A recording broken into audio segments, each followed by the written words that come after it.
In our last video, we talked about doing a no-looking, or what people call blind contour drawing, of the lines inside of our palm.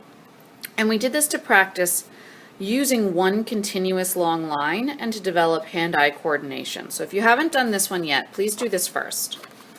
After you've warmed up with that, we're going to move on to actually drawing our whole hand using the same technique. So again, no looking contour line drawing.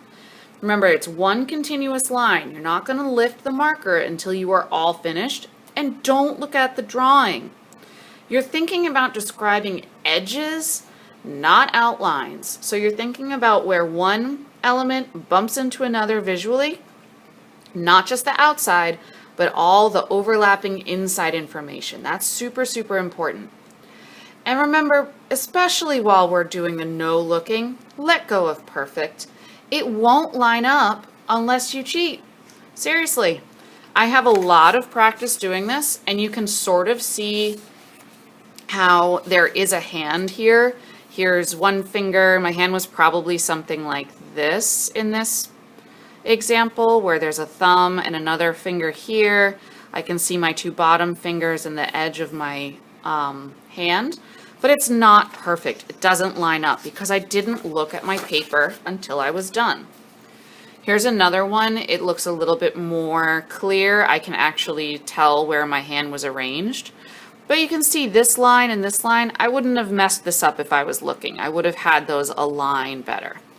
So if you're really skilled and you have a lot of hand-eye coordination, it'll look sort of like a hand, but it might not honestly look anything like a hand either, because again, we're not looking. A really good mistake indicator is if you have shading, if you have values added, I know you were looking. And you're also not doing contour line if you do that, so please don't do that. All right, I'm going to do a quick demonstration. I recommend that you set a 10-minute timer, or if you think that's crazy long, 7 minutes at least. I'm going to speed it up with a time lapse.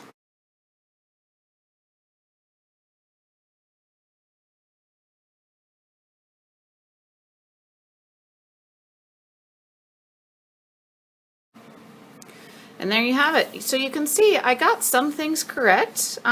This looks pretty believable here, but there's a lot of missing information. My thumb got really long. I also ran out of room. Pay attention to where you start. I should have started a little bit further over here so I could have fit the other half of my hand here. Another trick is put a piece of paper behind. I know that the Sharpies have a really nice quality, but they do tend to bleed through. So put a scrap piece of paper behind your drawing so that it doesn't ruin the next page. And in the video, I had my hand here so that you could see what I was doing, but please don't tempt yourself. Put your hand a little further away from your drawing so you're really looking at your hand. I zoned in super well, didn't cheat, didn't look, and it shows, okay? So it shouldn't line up perfectly. If it does, I'm a little suspicious. So do the best you can. Remember, it's an exercise and it's going to look weird but awesome.